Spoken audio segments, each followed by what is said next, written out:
Many horrors adorn the world of video games, and while some generally passes by after that initial jump scare, there are others that stay in our minds, others that keep us awake at night and make us question all that is righteousness. So of course, let's take a look at some of these terrible looking creatures, shall we?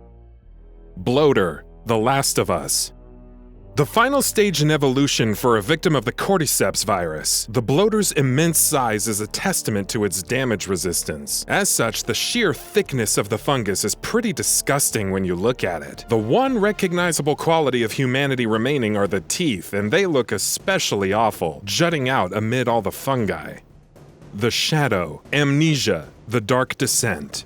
Unlike the Gatherers, the Shadow is invisible, and thus you can't really hide from it. It's defined best by the bloody residue that it leaves behind, which can either reduce Daniel's sanity or cause damage in certain cases. Otherwise, the Shadow simply is, and there's no real hiding from it. The thought of an overwhelming invisible being that's constantly in pursuit is only one of the more terrifying things about Amnesia. Ebertus, Daughter of the Cosmos, Bloodborne.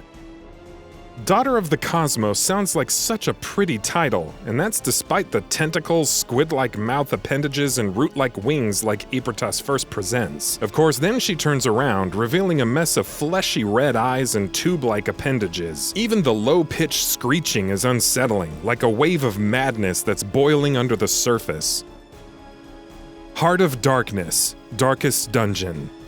A terrifying cosmic being that first takes the Ancestor's form. The Heart of Darkness is responsible for the corruption engulfing Hamlet. Its true form consists of a fleshy being tied to a gross heart with eyes popping out. If that weren't bad enough, the Heart of Darkness possesses one of the most brutal attacks in the game. Depending on how much of the boss's health has been depleted, this attack will trigger and kill one of your party members instantly, and you get to choose which.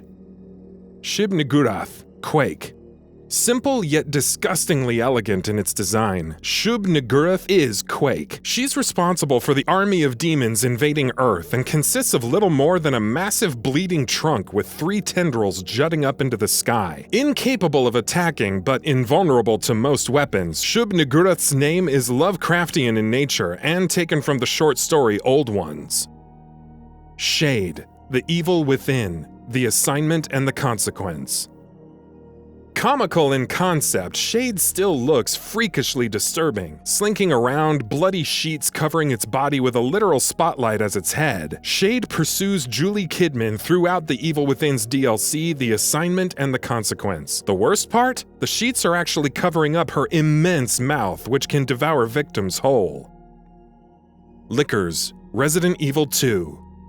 The Licker's debut in Resident Evil 2 was one of the most terrifying things ever. Remember the window scare? You remember the window scare. And it doesn't matter whether you're playing the PS1 version or the current gen version. They're still utterly horrific with their emaciated bodies, exposed brains, and sickening tongues. Infested Corpse, Dark Souls 3. We all know about the various bosses in the Dark Souls series and how some can be more disgusting than others, so how about a relatively unknown enemy? The Infested Corpse in Dark Souls 3 looks like a regular undead, but with a gross mass of maggots bursting from its chest. Said mass then proceeds to walk around on its makeshift hands while still attached to the undead. That's all kinds of nope right there.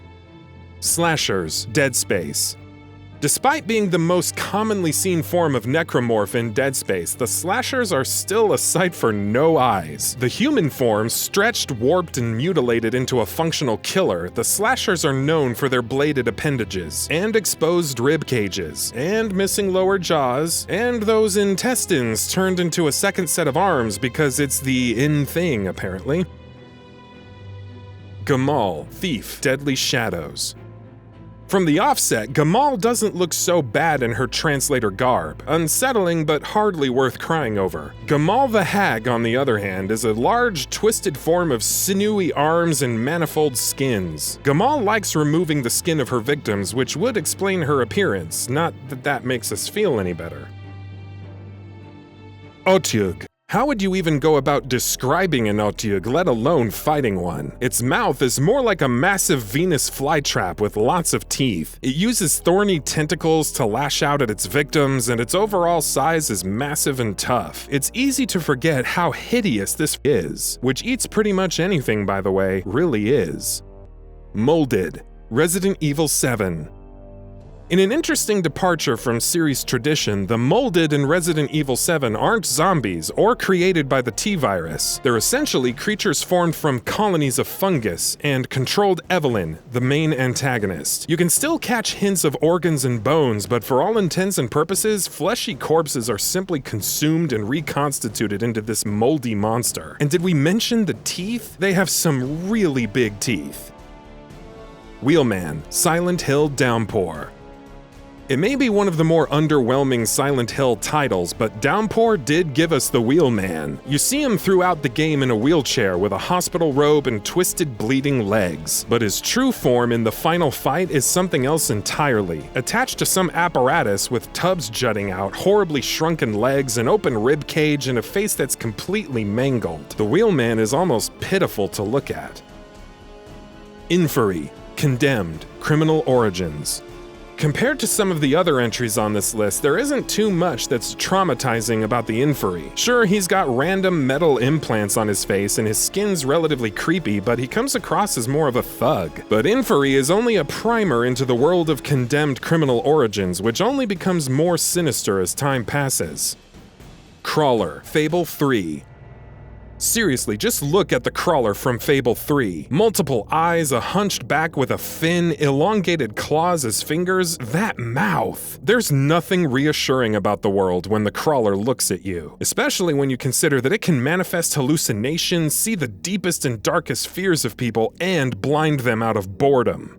And that about does it for this video. If you enjoyed what you watched and want to see more from Gaming Bolt, please hit the subscribe button. Also, don't forget to switch on the notifications bell icon next to it. That way you'll never miss any of our videos. Thanks for watching.